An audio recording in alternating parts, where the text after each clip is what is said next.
We're here. We'll be with you in a couple of minutes. Evelyn's fiddling around doing stuff. Thank you for your patience.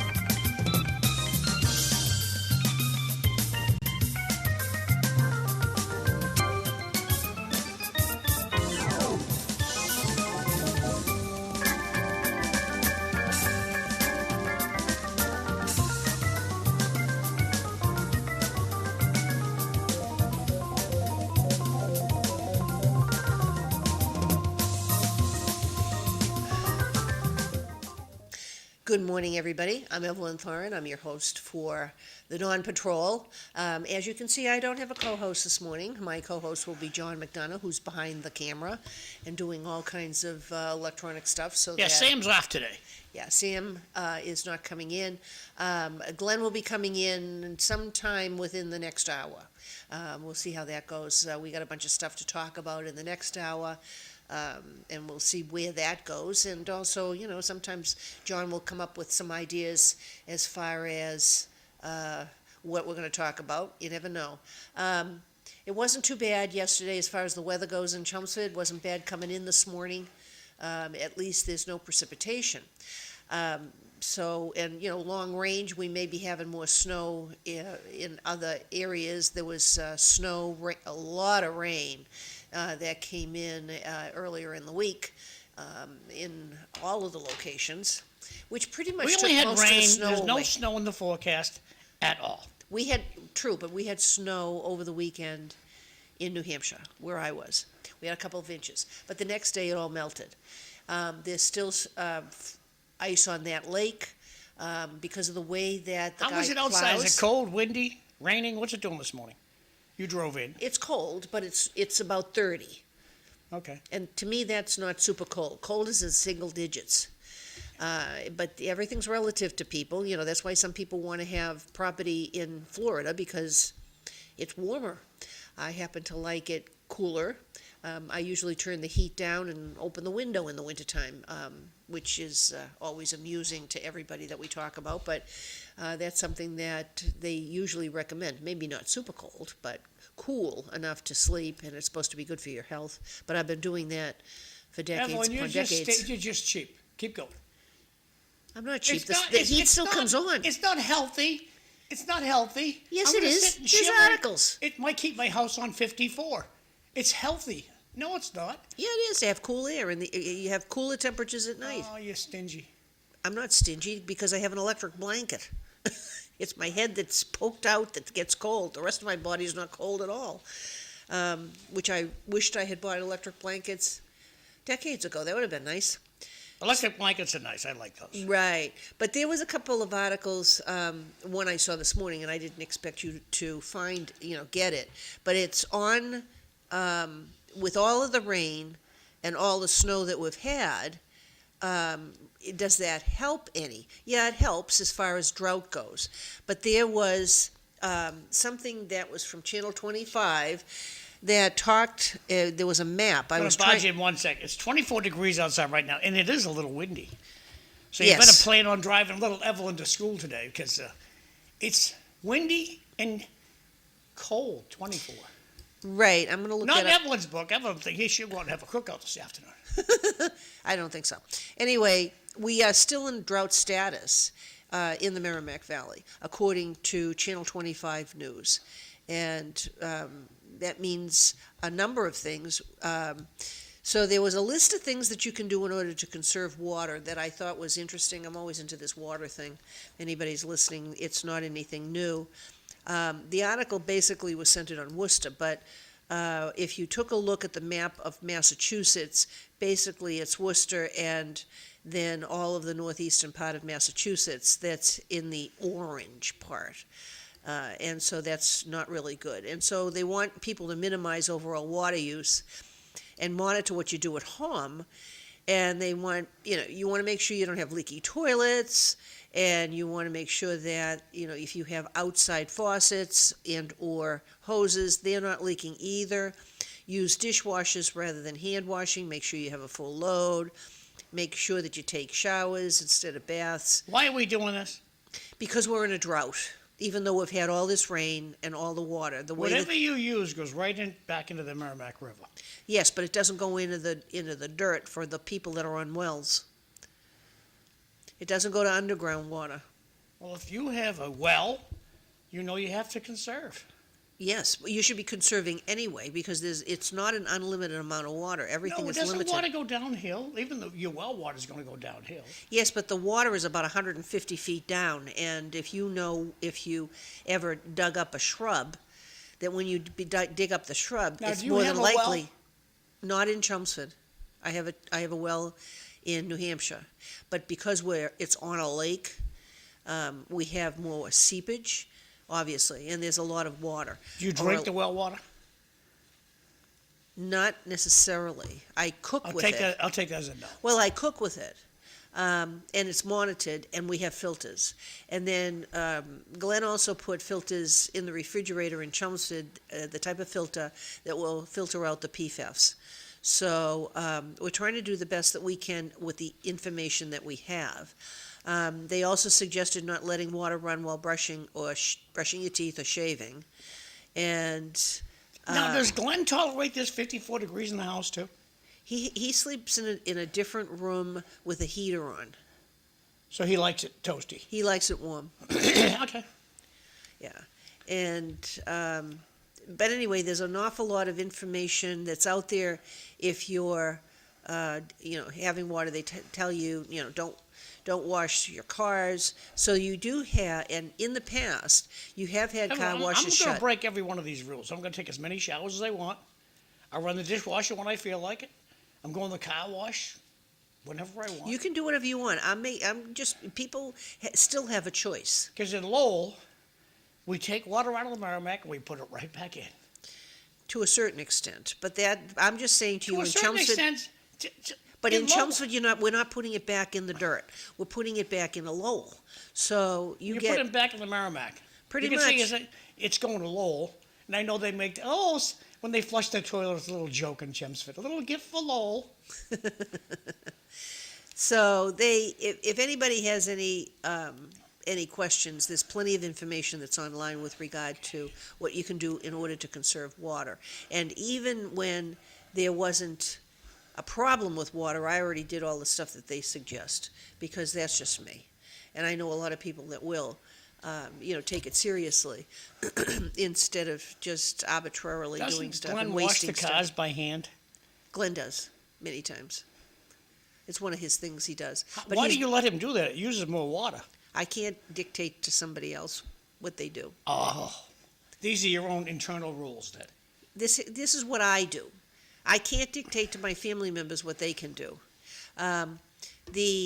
Okay, I understand better. During Thank the you. winter, though, because if you take the salt off the cars, you have less rust. So long range, it is a preventative measure. Back in the bus up, did you get any corned beef and cabbage? No, I don't do that. It's too high in salt. You don't like it, huh? Well, it was never a regular thing that we did at home.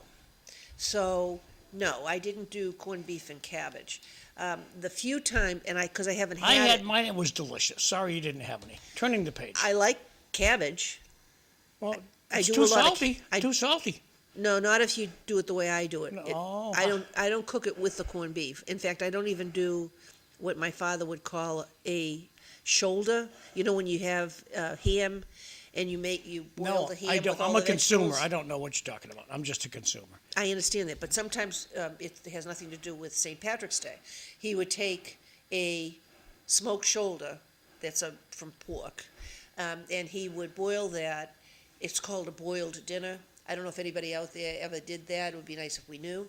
And then he'd cut the carrots and the potatoes and the cabbage, and sometimes there might be turnip or whatever it is. And as he'd first boil the ham for so long and then throw the water away. That gets a lot of the salt out. Then he'd add water and then add all the vegetables. And so that was something that we had more often than at home when growing up than what I ever had with corned beef and cabbage.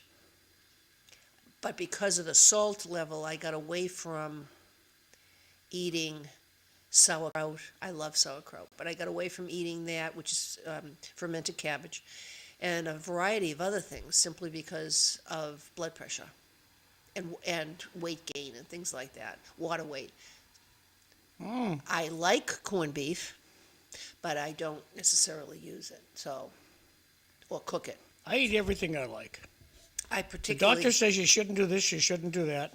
I just tell him, I understand what you're telling me. I'm going to go have a donut now. See you next time. I know this sounds strange maybe to people. I prefer to have certain types of salads, and I also happen to like seafood, which I could have every day of the week, all the times in different forms. Do you prefer fried or boiled? Or, broiled? Broiled or baked. So one of the things that I like to have, I get either haddock or cod, and then I make that stuffing out of the Ritz crackers, butter, and dill, and garlic powder. You know, butter's not good for you. That depends on what you read. Anything in excess is not good for you. I mix everything with olive oil. I'm just kidding you, Evelyn. I eat I'm a consumer. I love butter. Don't care there's salt in I it. was brought up on margarine, and margarine is one of the worst things In you can fact, do to your when body. my wife gives me her plate, I say to her, thank you, because it's perfectly salted. I don't use salt at all, but she perfectly salts everything. Right. Well, I So usually do yummy. that for my husband, is to try to season it appropriately. One of the things that is good for you is spinach, but it depends on what other underlying I medical love spinach, conditions you particularly have. creamed spinach. I love. Now, do you know what's in it when you eat cream spinach? I never ask. Okay, so I made cream spinach a few weeks back for the first time, and Glenn liked it, so I had that last night, and then I poached salmon on the top of that, and it came out really good. Good. So there's a lot of things that you can do that's good for you. We can always have a segment on what you eat, how do you cook, and your health. If you want to do that in the future, John, I don't mind talking about any of that stuff. No, I'm just a consumer. I don't care how you cook. Well, you can ask. We don't have No, to I spend don't a half care. an hour on it. I don't care. Well, how do you cook hot dogs? If I eat hot dogs, How do you cook hot dogs? I particularly like to cook them in a fry pan with a little bit of butter. Okay. And I like to toasted. I don't boil eat them, but I like the toasted In fact, the rolls. forecasted dinner tonight is we're going to get a 6-pack from the Elliott for hot dogs. A 6-pack of hot dogs. Oh, okay. And 2 of their French fries.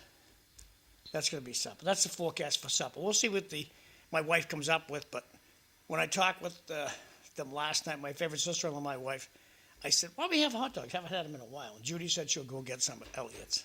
So my plan for dinner for And this Ellen said she'd cook them. So My plan for dinner currently is we have chicken that's been fried in the air fryer, chicken thighs, baked potato, and some kind of a vegetable. As far as my lunch goes, I happen to like wedge salads. Now, this vegetable you're going to put, is it frozen, or do you go out in the backyard and pick it? It's fresh. I cook it. It depends on what it is I So got. it's fresh, you got it at the grocery store? Yeah. I couldn't pick it in the backyard because you can't grow anything currently in Massachusetts because it's too cold. So you say, listening to you.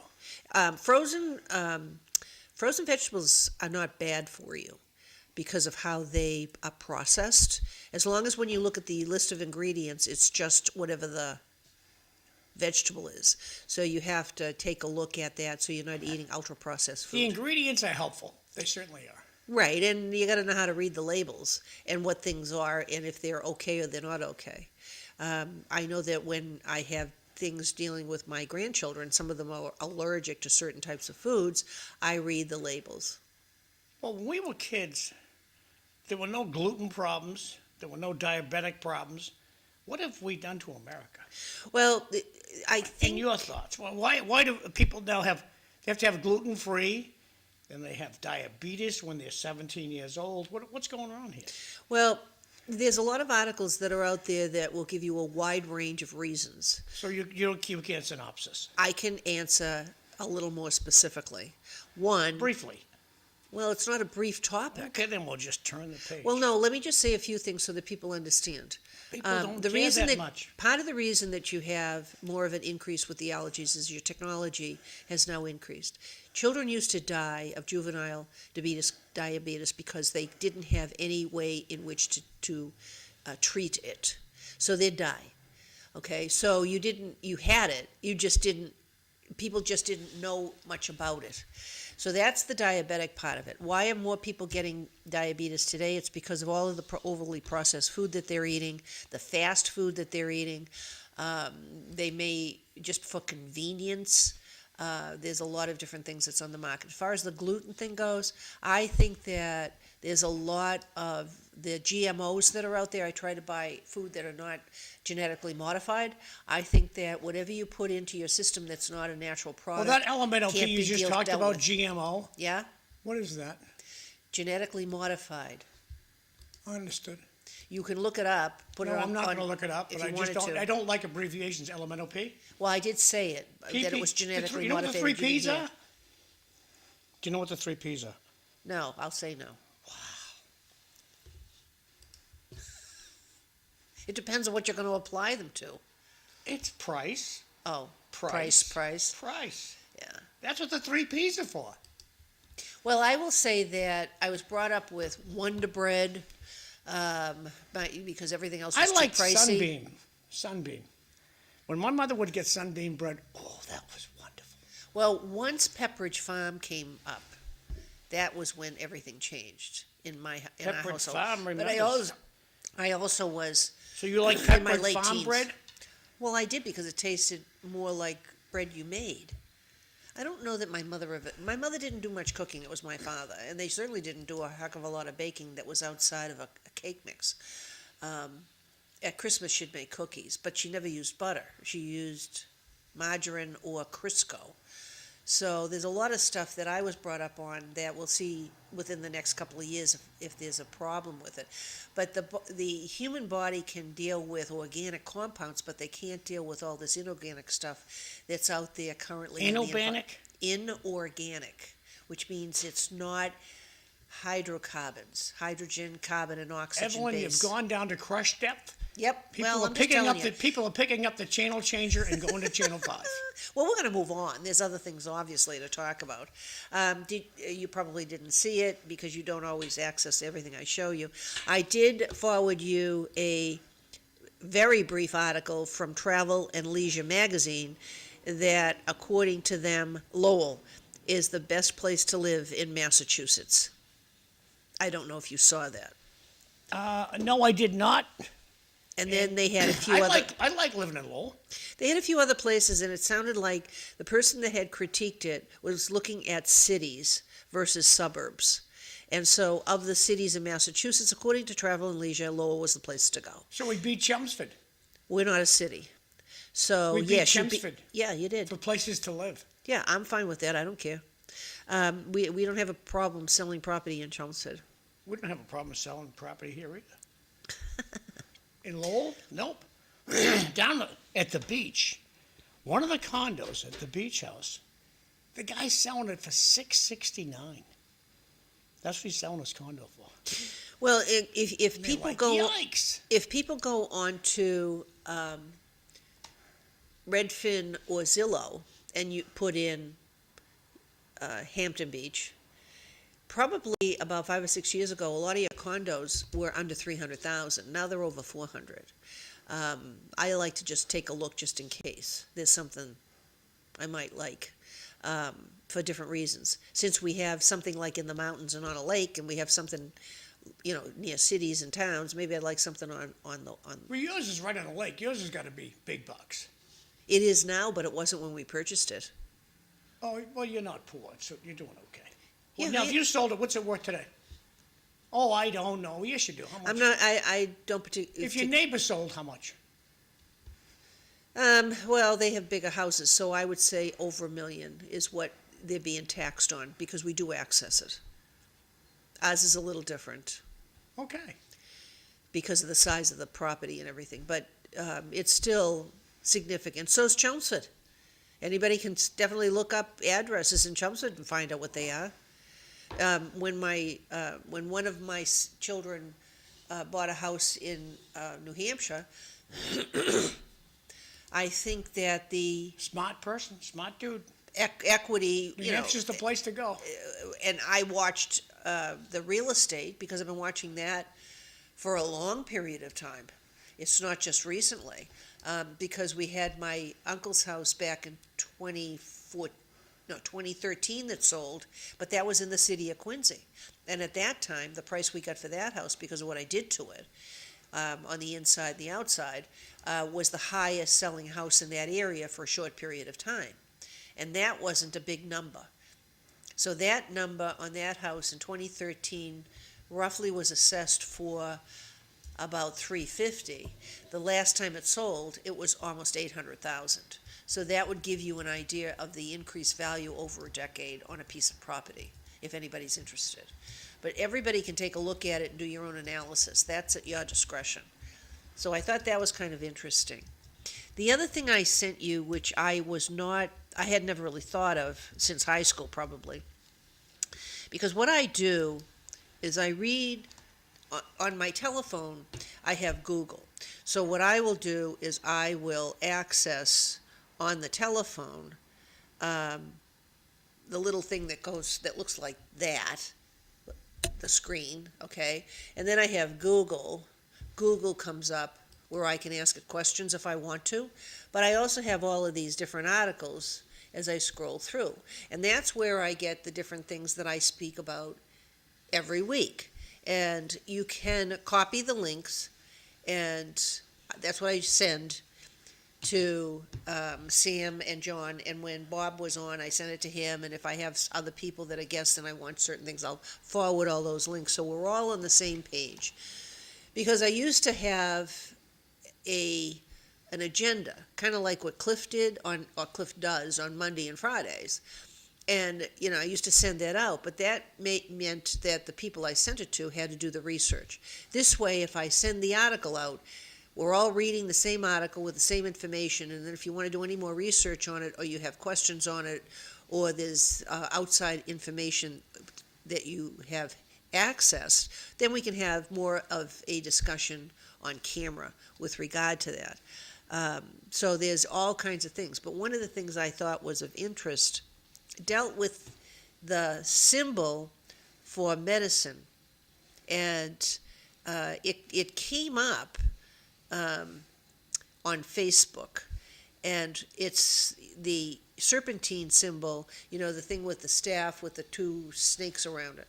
And so everybody thought that it went back to Greek, the Greek history and the different ones that were involved there, but it really was founded more when Moses had his staff with a snake around it, and among other things that was biblically based in the Old Testament, which I I don't think I did that research when I was in high school, because I took a course in high school.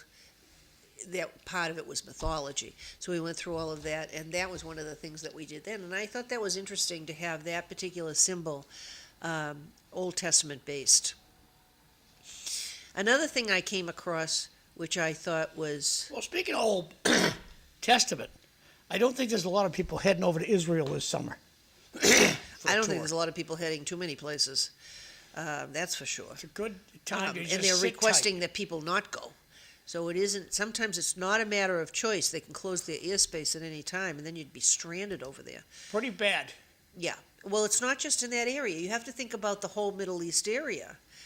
And there's a lot of places that's in there that people would go. I mean, could go even to Cyprus or Greece, but if Iran's going to be bombing Cyprus, do you want to go? Turkey, they blow up Turkey too. Yeah. So there's a lot of places in that area. Then you also have, which we're going to talk about some of this in the next hour when Glenn comes in, but you also have places in Europe that they're concerned about backing anything to do.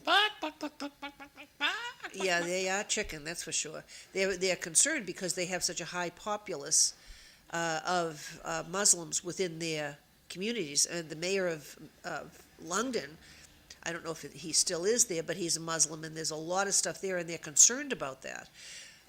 But there was a lot of demonstrations in Europe in favor, supporting the potential liberation of Iran from the extreme Islamic individuals that had, and sects that had taken that over years ago. But we'll see how this all works. And as I had said last week, you had a different comment. If you knew that the Japanese were going to bomb Pearl Harbor, would you wait till they were pointing their guns and dropping their bombs to say, oh my gosh, they're attacking us, maybe we should do something about it? You need to be preventative about things. I still say we knew, because why were the aircraft carriers all gone? There was a reason for that, Oh, but I okay. don't know if it was within the intelligence area. I don't believe the propaganda. I think the United States as a whole, at least people in Washington, knew what was going to happen at Pearl Harbor, and they got rid of all of the aircraft carriers. I think I'll look into that a little bit further. You made that comment last week, and I can't find any support for that. But the question I would have Well, is, even if you do find if you knew propaganda, that they I'm were, not going to believe you. if you knew, well, I'm only going according to what I see and what I was taught in school, Yeah, well, and we were taught a whole lot more history in The school. winners of the war write the history. We didn't know they were coming. Really. Now, you think the people in the Middle East didn't know we were coming? Sure they did. They knew we were coming. Well, like I said, when Glenn gets here, he may know more about that because he's following more than I am, and he would be able to tell you a little bit more about it. I think that the thing currently is that the intelligence in this country may not have known about it, depend upon why people know and why they don't. But when we get back to World War II, Roosevelt was entertaining an entourage from Japan. If he thought Japan was going to attack Pearl Harbor, would he have done that? What good would it have done? It didn't. And the question would be is if that delegation from Japan, if they knew, and they may not have known stuff either. like I know the political stuff. Roosevelt invited the Japanese to come just so he can embarrass them down the road about it. You sat in my office like nothing was going to happen, and your people attacked us the next day. You are not trustworthy. He knew it was going to happen. That's why he had them in the office. Did he have them the year before? No. I'm not following all of that. Like I told you, it will take me a little bit more research. No, that's okay. I'm just having a conversation here. Oh, yeah, I understand. But I'm going to ask my phone just to see what does come up with regard to the fact that you've brought it up a couple of times.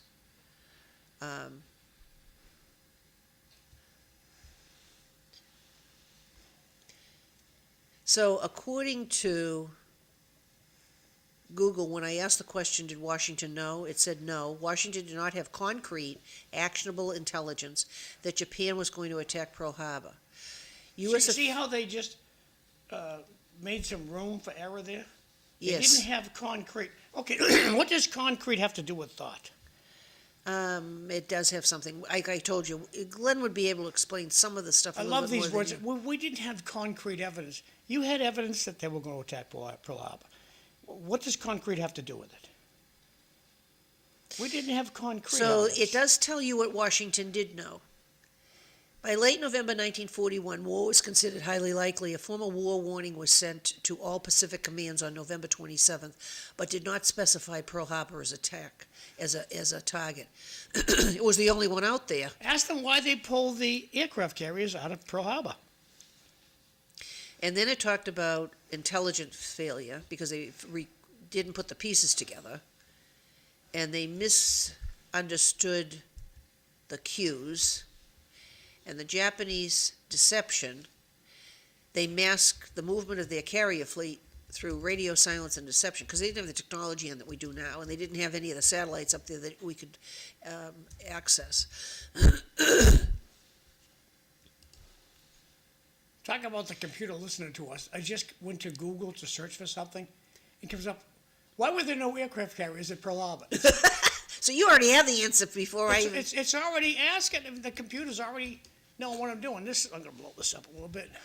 So it says that it's a conspiracy that of what you just said, and revisionist theories suggest President Franklin D. Roosevelt allowed the attack to happen to draw U.S. into World War II. Legitimate historians have dismissed these claims as completely untrue. Those are historians. 10 separate investigations, including a 1995 congressional inquiry, found evidence of incompetence and poor communication, but no evidence of a conspiracy. Now, it says here, their absence was due to a coincidental operations needs. There's no such thing as a coincidence with the military. There's deliberacy. And I think the Washington government knew we were going to get attacked we were going to get attacked. And before Japan sent its aircraft carriers out towards America, it was pre-planned. They knew when they were going to attack Pearl Harbor. Well, I'm going through every single thing on here. You can. They're never going to cite that what was his name? Rosenberg, the president? What was it? Roosevelt. They're not going to pick on Roosevelt. Poor guy, rest in peace. Yeah, but they actually have documentation. It doesn't have to do with the fact. He right. may have not have known at all. The winners write the history. Well, I didn't think we won on Pearl Harbor. That's for sure. I thought we lost it. We won the war. Eventually. We got rid of some old boats we needed to replace. Yeah, well, I don't look at it that way. And back then, the military was very stingy about buying new equipment. And when you sink a boat, well, you need a new boat. So we were talking about food, and I sent you another one, which I thought was interesting. It had to do with fish, because they tell you to be on a Mediterranean diet and eat fish. So there was that. I'm looking for the article. I don't enjoy fish like other people do. Yeah, I know, because remember I told you... I like my filet of fish sandwich from McDonald's. That's different. It's fried. Fried fish is great. I'm not supposed to eat that. So the types of fish that if you're going to eat them, what you want to eat the most sustainable fish. Again, here we go with all of the environmental issues. However, they do make a list. Striped bass, bluefish or snapper, crayfish, the ones that are farmed using indoor recirculating Does a tanks. snapper fish bite you? I don't think so. I don't know why it's called that. I'd have to look that up. No, it's okay. Flounder. Flounder is a bottom fish. I don't eat flounder. But I will eat lobster. Halibut, where you have Pacific fish or certified Atlantic fish caught by Canadians. Herring, lionfish, perch, salmon, wild-caught or certified Atlantic, Chinook, chum, coho, pink, or sockeye. That's all different kinds. They're different thicknesses, and they do taste slightly different. The one I like is Norwegian. It is farm-fed. They say it's not as great with omega. oils and things. Scallops, if you are caught via toad or boat dredgers and all that other stuff. And the fish that you avoid eating, but scallops are not a fish, necessarily. Scallops are fish pus. They're like, well, they're from the ocean. There's fish pus. That's what scallops are, fish pus. So do you know what the seafood that's the most consumed in the United States? I would guess, my wife loves them too. Begins with an S. Shrimp. Yes. So shrimp is currently the most consumed, although the total of imports has decreased. But they talked about being very So careful. you sent me this to look at? Yes, I didn't send that. Well, yes, you did. Let's bring that up there. See, that's Evelyn Thoren. Yep. Click to see post. I just did that. Click it again. We'll see what comes up. That's what comes up. Well, then it's the wrong click. All What was the righty. one above it? Okay. Those are domestic threats. Are these recent? Because right now I'm in. Active 1 hour ago. Cash Patel. Yeah, Cash Patel gives insight. Here's another Facebook guy. And that was Saturday. Oh yeah, this is interesting. Tell us more, Evelyn. The there's all kinds of cartoons out there. Is this a Democratic thing or Republican thing? Republican says vote Republican. The Democrats will let them all come back. And then there was another one earlier today that I saw that I will discuss, but we're going to Evelyn, I don't blame the people for coming to this country. This is a fantastic country. And if we let our guard down, of course, I'd jump the border. If you lived in Venezuela and you had a chance to move to America, yeah, what but would you do? there has to be a process. What would you do? You can't have open borders. There's no country that has open borders, and there's Evelyn, reasons for that. Do you know the day of the 19th? Yes, today, many of the Dairy Queens will give away a free ice cream cone. Now, you would say, there's nothing for free. You can't get anything. Well, they're getting a free ice cream cone today at the Dairy Queen, at many Dairy Queens, because it's the last day of winter or something. I don't know what it is, but you can, if you swing by your Dairy Queen, you might get a free ice cream today. So, did you get it? Can you put the stuff up that's on the text, or do I have to transfer that The to text thing's Facebook? broken. Text is broken? I'd say the text only go to my phone. That's why I prefer that you send it to. All right, so let me see if I can access the next thing. Since you made a comment about a free ice cream, let me see what I got here. I don't think I sent it to you, but we will send this. Nope, don't want that. So let's go back. Go back here. Go back here. McDonough. Let's do this. And see. All right, I'm sending you something. If you're going to talk about free ice cream. This article is related to that. And did you send it to? I sent it to Messenger. Alrighty. The reason I don't send everything to Messenger is a kind of... 40 restaurants with senior discounts? Yeah. Okay. So I'll put this guy up there. I thought this was interesting because a lot of the people that watch this program are over 50 or over 55. And if John can get it up on the screen, there was a chart that I think it was on Facebook that came across that tells you where you can get discounts, but many places you have to ask for it. It's not in fine print on a menu, but it'll tell you what discounts that you can get, and some of it is like on a Tuesday or a Wednesday, but you have to ask for it. And depending upon what you look like, they may ask you for identification, which would be your license. Can you read that if you want to blow it up some more? You gotta blow it up some more. I can't read it. I need new glasses. Yeah, so if you start on the left side of the thing, some of that stuff we have here, and some of it we don't.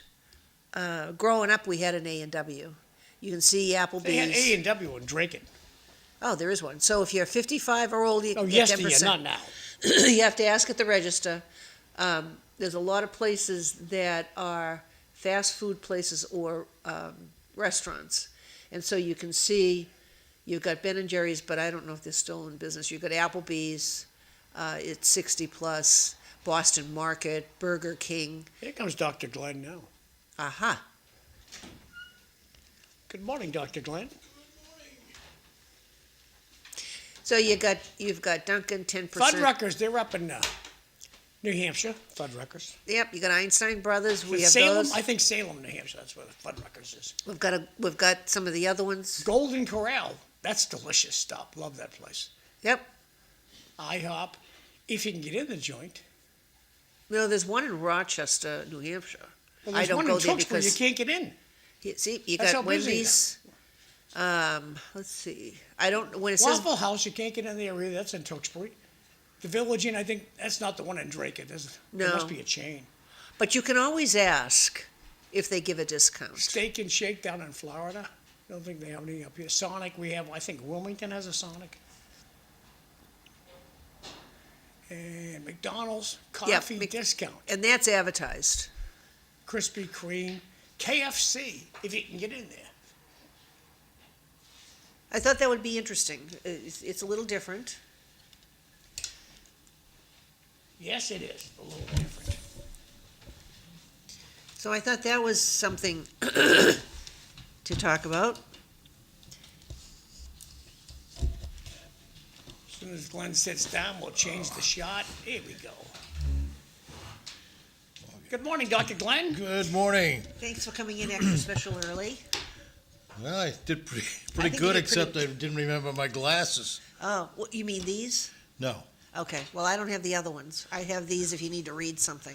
It's one of the things that happens when you get a little bit older is your hearing goes, your seeing goes, your weight goes, your hair goes. What size do you wear?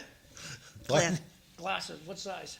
he has prescription. Well, I have prescription glasses for distance. But they're not intense. They're kind of mild, so I can drive fine without them. How about, so you needed them for driving. Yeah. I don't Okay. need them for driving, but I use them for I'm driving. glad we have granite pillars, What? because people avoid the granite pillars big time. Oh, yeah. They're not forgiving at all. You just, I just rubbed against it. Well, it just took your door off.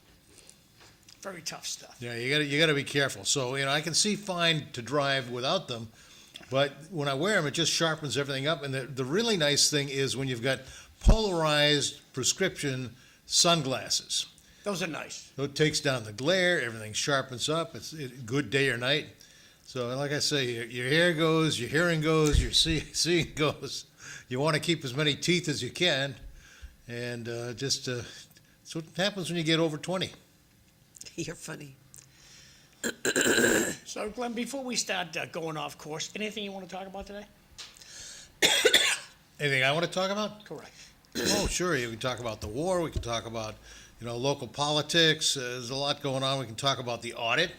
The audit that they're doing right now in Boston, not. So, They're not going to do the audit. they have to do the audit. They're not going to do it. Yeah, but if They'll they go don't, they're kicking hiding and- something, right? Right, well, they're gonna go kicking and screaming. And the question is, how many people really wanna deal with all of the individuals that are there that if you are not want doing to it? put people in jail for fraud, the government should be included. Oh, yeah, Yeah, absolutely. we don't disagree with that. And I would really like to know what they're doing with my money. And when people tell you, "Oh, just trust us," I got a big problem with that. That doesn't work very well. There's an awful lot of fraud everywhere, privately Yeah, and but publicly. you don't do it, I don't do it. But if government's doing it, it really is not right. No, and we looked at that on the Chelmsford School Committee quite a number of years ago because of a particular business manager that we had. And even though there were questions that were asked, it wasn't until we had an audit that they found it. Because you had to know like what a business manager knew in order to be able to catch some of the stuff. And when you don't have anybody there that when you have questions to answer the questions and you're pressured to sign away stuff, because it's the end of the year and we got to get these things in and blah, blah, blah, blah, blah. Where you haven't had any reason not to believe them in the past, there are issues. And it did cause a lot of investigation, and there was an outside consultant. You got to have a consultant for everything. Yeah, right, I know. Years ago, there Nobody were can think on recommendations. their own. They got Be interesting to hire to a take consultant. to see if that report is still on the shelf and whether or not they implemented any of the recommendations that was in the report, because that's what those are some of the things that I would have liked to have had, but I've been out of there like 10 years, so. Well, when this whole audit thing came up, I mean, just a logical person, I try to be that because, I'm an engineer. A logical person would say that I've got an elected office in the state that's called state auditor. And if I have an elected office in the state that's called state auditor, my expectations is, well, they're auditing the state. They're making sure that my money is going for the purposes it was intended, that it's not being wasted. So that's what a normal, everyday person walking down the sidewalk would think is if it's a state auditor, they're auditing the state. And now we come to find out, oh, no, you can't audit the legislature, you can't audit the judiciary. But isn't the legislature the one that, signs the contracts, hires the contractors, disperses the money? I mean, it's just, what? Wasn't that why they have special license plates on their cars, the state reps, so the state police won't pull them over? They have special license plates. The result of having a special license plate, who knows? Maybe they don't, but it's just. We don't accept your opinion of me speeding. So, it comes down to the very common phrase, like, what are they hiding? And I got to give credit to Diana DeZoglio. She's not giving up. I mean, she was going to, sue the state to enact the activities that are required by the ballot measure that was passed and said the state should be audited. And I've never seen fight back like this. I'm saying, why are they fighting so hard? Nobody fights that hard if they want to be open and transparent. It just doesn't happen. So the logical conclusion is they don't want to be open and transparent. Something else is going on, and I really want to know what it is. It's election season now. So you can ask your favorite Simon Cataldo, why aren't we being audited? Right. It's Cataldo, it's Jim Arciero, it's the whole And they crew. got to answer.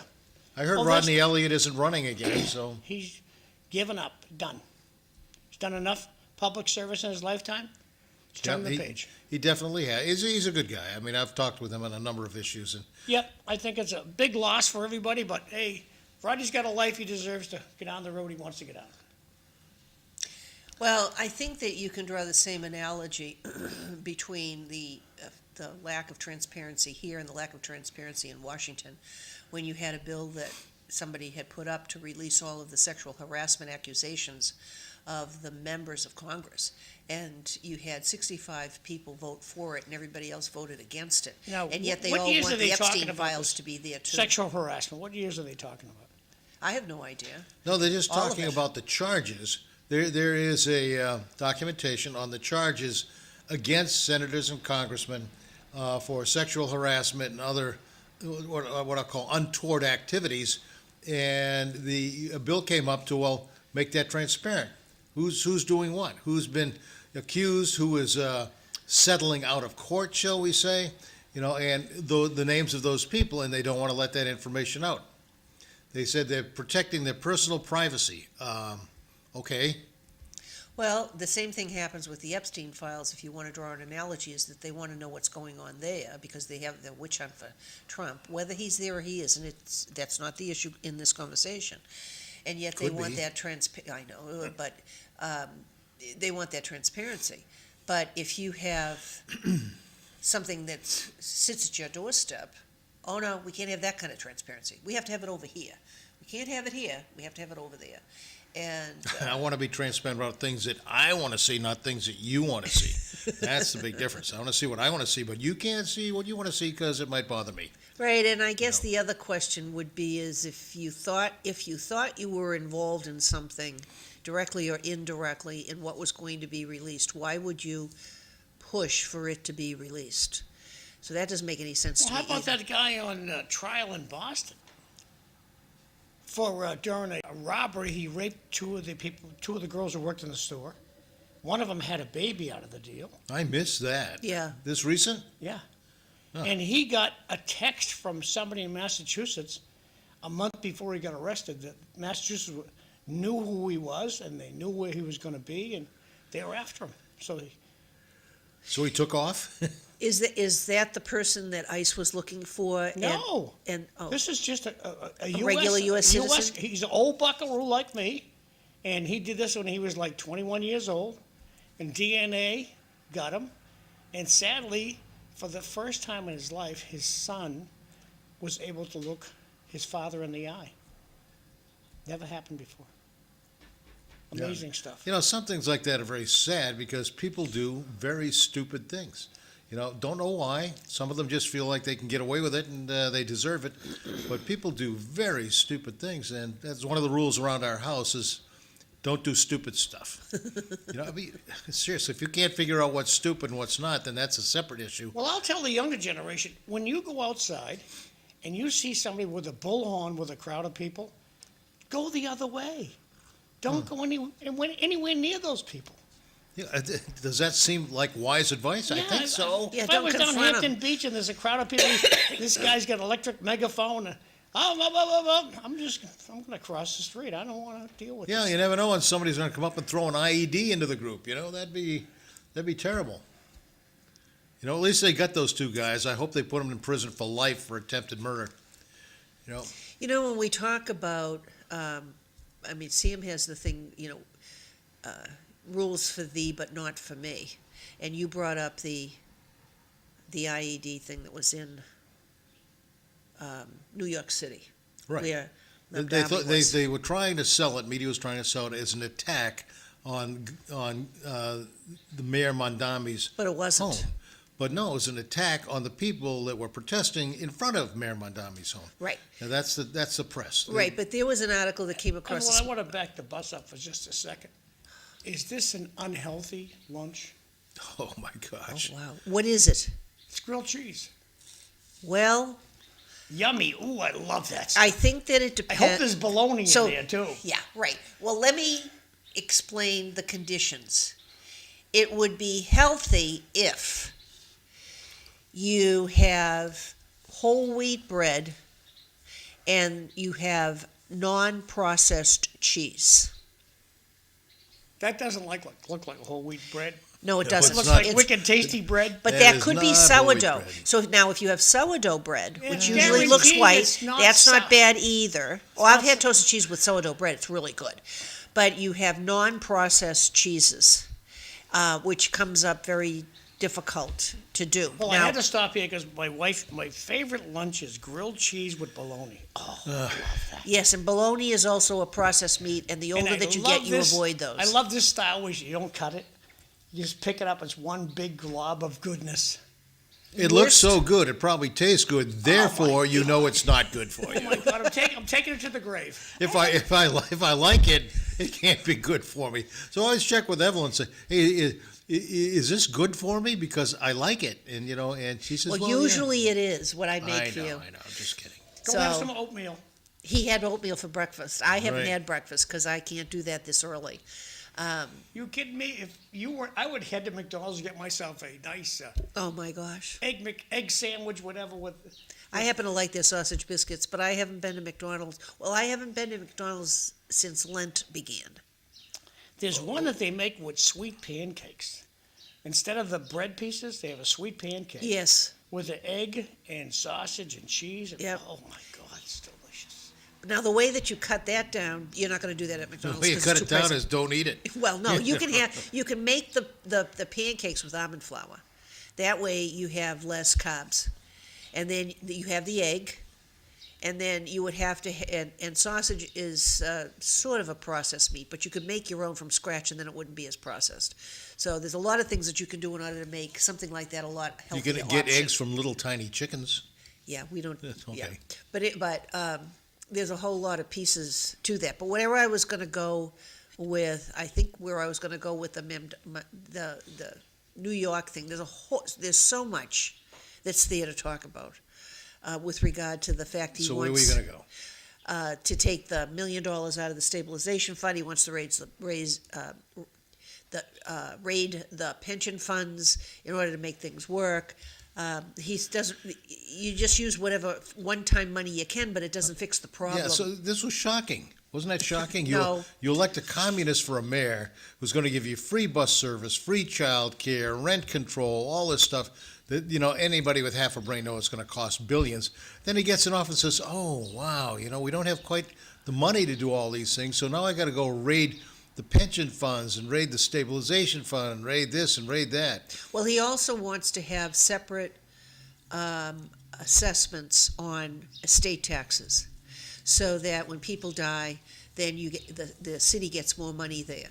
Then he wanted to have the extra surcharge on millionaires and billionaires, and then have the rent control. And a lot of the people are like, "You've got to be kidding me! It's already super expensive to live here, and now you're going to make it worse." But he's raising the property taxes in order to control the rent. So the people that voted for him figure, well, it's not going to affect me, rent control. And now this raising property taxes, oh my gosh, it is affecting me. That's where he's getting the money from. Well, I think that a lot of people don't do their research or have been taught Just backing the bus anything up for about just a history. second. This is the Food. I can sausage talk and about food all egg, morning. sausage and egg and cheese McGriddle. These are like little pancakes, Yeah, and they already have the pancake syrup built into them, so they're delicious just standalone. Then they have egg, sausage, and cheese, and I know this is going to kill me, Evelyn, but I'll eat 2 of these puppies. So the question is, why don't they ever look like that when they hand them to me? yeah, they're really small. They put They American. look like somebody sat on them. They put That's why you American. have 2. They put American cheese on it, and that's bad for you. And then you have all the different carbs, and the sausage. By the way, I love the sausage from McDonald's. So this is not a prejudicial statement or a knock on McDonald's. It's only informational for people, because I'd eat one of those also. But I choose not to. So the sausage is a these processed are meat. the 3 that they offer with the pancakes, with the sweet pancakes, is bacon, egg, and cheese. They call it a McGriddle. Sausage McGriddle, and the sausage, egg, and Yeah, cheese McGriddle. very bad for you. But you can make it a healthy thing. Great But they're pictures, not though, going to be. wonderful Yeah, pictures. but they're not going to offer that. Delicious. They never look like that. I'm because getting it costs too thumbs much up from money. the audience about this, so they like it. So Back to you, Ev. right. Anyway, so there was this article that came through on the mayor of New York City, and he was very upset at the negative comments that was made about his religion.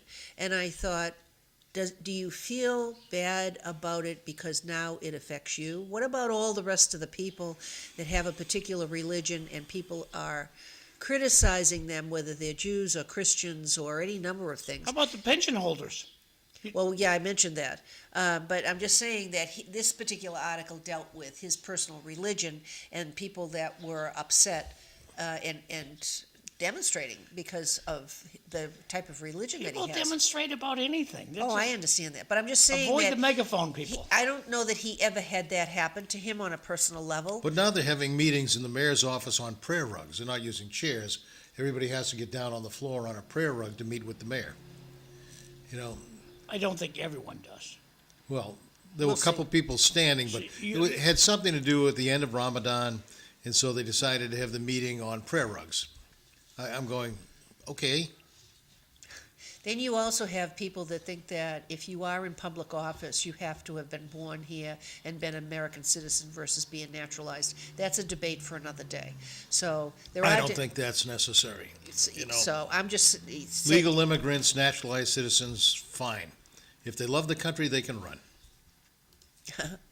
So we are coming up to the 7 o'clock mark, John, that we're going to break shortly. Yes, we are. Okay, stay with us for City Life. We'll be back in another couple of minutes. Thanks.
Welcome back to City Life. I'm Evelyn Thoren. I'm your host. I have Glenn Thoren with me this morning.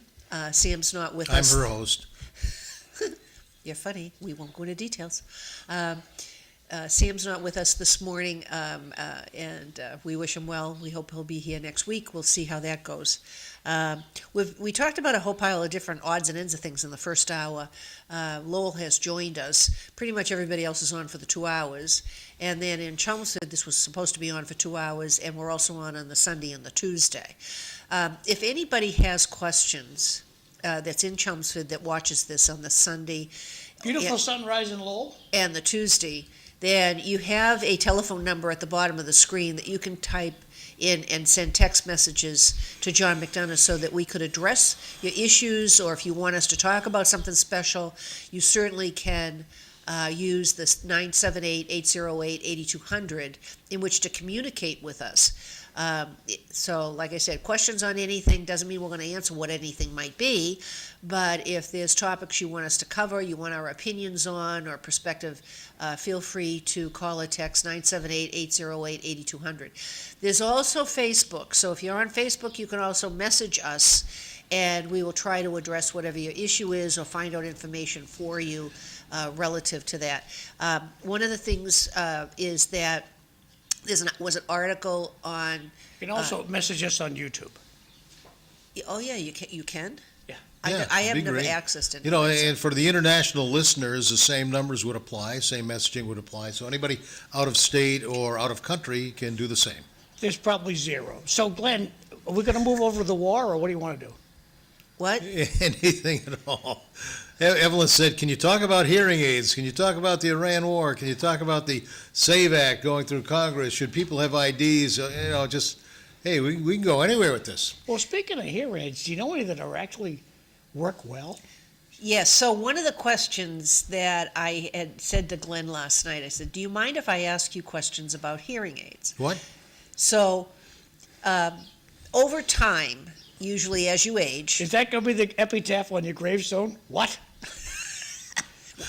what you say? My second favorite word. Yeah, what you say. It isn't just what. Outside of no. And then the interpretation of what you thought I said, which is amusing. I should have kept tabs on it all year. And I could have written a book. And it might have been a bestseller, because either that or create a... Hey, what I thought you said sounded like what you said. Just wasn't what you said. Right, and sometimes it's not even that at all. It's not even close. But on the hearing aid things, usually the older you get, okay, your eyesight goes, your hearing goes. There's a number of other things that goes, like you had said before. Right. You know, you gain weight, your hair... Your hair falls out. Yeah, your hair falls out. Teeth fall out. You got to take care of Any your number of teeth. things. And it wasn't, I had read an article Your about... feet hurt. Your shoulders hurt. Yeah, the arthritis, you know, your body becomes a barometer. You know, there's all of those kind of fun things that happens. But, and there are people that are a lot younger that may have other problems, or if you've listened to loud music, you know, go to concerts, musicians, people along those lines may have hearing loss simply because of the abuse that they've taken with regard to that. Same thing with your eyesight. You know, sometimes, you know, there's babies that need eyeglasses. So it's not as if it's cut and dried. When you get old, this is what happens, and when you're young, nothing happens. So I just want to make that clear so that people... No, but generally when you get old, things happen as opposed to the normal person that starts off okay. Right. And cataracts is another thing when we talk about eyesight. And then when you do have that done and they have new lenses, you won't need glasses, because you're always asked, what kind of lenses do you want? You want it so you can see long range or short. So as far as hearing aids go, that's been an issue in our household for quite a number of years. So, Glenn, you had talked to somebody that had gone to Costco, and you thought that was kind of a cool thing. So then you began the process. So I'll let you take it over and explain a little of the history, and then he did a whole analysis on hearing aids. Go. Well, I was waiting for you to finish. So, no, I mean, when you start getting to a point in life where, you know, you don't hear everything as clearly as you want, and what I started noticing a couple of years ago, I'd go into meetings with, you know, big tables, a lot of people in them, and somebody opposite from me or at the end of the table was speaking in a more calm and quiet voice, I'd have to put my hand up to my ear to get a little bit more amplification of what they were saying, because legitimately I couldn't make out every word, and that was beginning to bother me. And when they speak, there were no captions. They were just talking. And so I said, I got to do a little bit better than that. So I knew I had a problem that was, getting worse, not better. So I purchased some of these very, very inexpensive $99 hearing aids. They're not really hearing aids in the true sense of the word. They're amplifiers. They're little tiny amplifiers you can stick in your ear. It just makes everything louder. And indeed, you can hear more, but you hear everything more. You hear background noise. You hear, anything that you could possibly hear. It just becomes louder, and that's kind of annoying. And then I lost one, so, that became a separate issue. So at some point, I decided, well, we're going to have to look at this more seriously. And a friend of ours had a pair of hearing aids he got at Costco.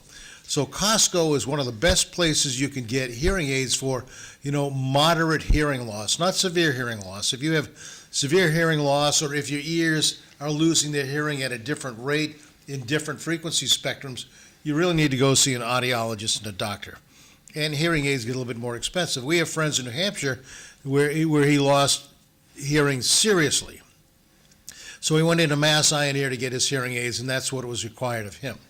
And so I decided, I'm not that bad, but I do need some, augmentation of my hearing. So I spoke to my friend that had bought hearing aids at Costco, and he liked them very much. Now, they're not cheap. They're not the low-end hearing aids. These were $1,600. And there are hearing aids between that price and, the $100 hearing aids that you can get over the counter. They don't have quite the features that the $1,600 ones have. They certainly don't cost $3,000 to $4,000 to $5,000, which the really professional, you're losing your hearing seriously hearing aids have. But they're in between. So I did some research, and the technology is constantly improving. And these things are really small. I mean, they're smaller than your thumb from the joint up, and that's pretty small. And I've tried them on. I ordered a pair. I haven't got them yet. But, you cannot feel that they're on your ears. You cannot feel that there's something in your ear because they're that light. And so when I did my research, Costco carries a number of brands. My friend had Philips, which is made by one of the best hearing aid companies in the world, and I ordered Rexton, R-E-X-T-O-N, which is made by, again, one of the best companies in the world from, they're in Denmark. And then they have Jabra hearing aids, also very good. They have lower-end versions of those for, around $1,000 to $700 that you can get over the counter. You just, send them the money, they'll send you the hearing aid, and good luck. But an audiologist takes time to map your hearing frequency deficiencies from the low frequencies, which is the deep sounds, to the high frequencies, which is, birds tweeting, and where are you losing your hearing? Now, I know that everybody says that most men lose their hearing at exactly the frequency range that their wives' voices are in. May be true, may not be true. But there's something to be said for that. But when they measured both of my ears, I could hear the low frequencies very well, but both of them rolled off measurably at the higher frequencies. So when people were saying things that had like shh or ch sounds in them, I was losing that, and because it's high frequency. And so when they gave me a set of hearing aids to wear for a few minutes down at Costco, that all of a sudden I could hear things that I wasn't hearing before. It's going to take a while to get used to them, but the technology to create the hearing aid and map the hearing aid performance to your hearing needs, fabulous. And so you'll see that a lot of people do recommend Costco. You have to go in there to visit. There's some places where you can get hearing aids and they'll, do the work with you over the phone, but I'd rather be talking to a person that's got equipment in front of them that can set up the hearing aids, that can change the programming, and I can hear and say, is it better or worse? So that's what we did, and I think everybody that's beginning to suffer moderate hearing loss needs to take a look at it. If they're a Costco member, that's great. That'll help a lot. I guess Sam's Club does the same thing, but people recommend Costco. It doesn't cost anything for the audiology test to map out your hearing. So that goes into their database, and if you decide to go get the hearing aids, they're ready to go. You get them, they fit them, and then they adjust them to make sure they've got the right tonal qualities to match your frequency ranges. And I found, one of the things at Costco, there's so many people that want to use them. I went to the one up in Nashua, and they said it would be 6 months before I could get a hearing test. I said, 6 months? I'm standing here right now You don't look like you're busy. How about right now? Oh, no, we have to return telephone calls. We have to do this, we have to do that. Well, okay. So I called down. They said we got 7 other stores nearby. I called down to Waltham and got one in 2 months, which was earlier this month. So it was from before Christmas to early March. Not too bad. So we'll see how they go. Once I get them, I'll probably be back here to give you my report on them. But, there's a time in life, and, I'm much older than you think I am, that you need to have a little augmentation in your life, and hearing aids is one of them. Reading glasses is another. Long distance glasses is another. So you have to make up for your body deficiencies so you can operate like a normal person. That's my story on hearing aids. I would recommend don't buy the $100 to $300 cheap sets, because all they are is just audio amplifiers to make sound louder. It can make it worse when you're having trouble hearing in certain ranges, but it definitely brings up the background noise. Well, the new hearing aids can actually isolate background noise, cut it down, and just let mostly people's voices through. So they have the ability to improve your hearing in restaurants. And the other thing is, with new technology, if you have 2 people you're talking to that are separated, the new hearing aids can focus on that voice and focus on that voice and take down all the noise between them or beside them. Pretty cool stuff. Flem, where I have the most trouble is when I go to a party and there's like 100 people there, or more than that, and I just smile and nod. I can't hear a freaking thing clearly. Anybody, the guy can be right next to me, but I can't hear what the hell he's saying. Are you wearing hearing aids, John? Nope. No, but these hearing aids, the modern hearing aids, will correct for that, because what they do So is I'm only going to hear you talking? in front of you. If I'm in front of you, Yep. within a cone, even if there are 2 people in front of you, Yep. the hearing aids will amplify those voices, and because it's a phased array processing system using, they call it AI, but it's just a better software program, you'll hear them clearly, and all the background noise will soften and go away. Won't go away, but it'll soften so that your brain does not. I'll be interested to hear what you have to say after you actually physically get these things. Say that again? I'll be interested to hear You heard him. after you actually get the hearing. Yes, I am too. But the ones I tried on the Philips, and they were pretty good. And here's the other thing with the hearing aids. Philips and Jabra have an edgy tone to them. It's sharp, it's crisp, very crisp. And sometimes that crispness can be distracting. So when you hear a ch or a sh sound, it sounds loud. Those particular sounds. Now, the Rexton hearing aids softens the sound. You can still hear the same sound, but it takes that sharp edge off the sound. It's much more comfortable to listen to normal, softer voices. Because a lot of my friends, they will wince in pain when they get feedback. Oh, It screeches yeah. in your ear. They shouldn't get feedback. They should be able to tune that out quickly. I hope you're happy with Well, the yeah, hearing aids. that's part of the new technology. It detects its own feedback and adjusts immediately so that doesn't happen. So we'll see. The proof is in the pudding. My friend with the Philips hearing aids, again, new technology chip, gets none of that. Zero feedback. And you get a phone app, so that you can adjust the performance of the hearing aids for whether you're in a restaurant, whether you're in a music conference, whether you're in a quiet place like walking around outside, or whether you're in a noisy environment like walking through Costco. So we'll see how that app works. Good. So if you're going to purchase these at one of those stores, the Costco, the Sam's, the BJ's, if they have all of the same Or if you're going to opportunities, you're you going to a have to- hearing doctor. you Hearing ha- doctor, yeah. Yes, you can go to your own audiologist if you would like. Or in a Mass General, depends on what you want to do, but. And usually- insurance does cover it for some people.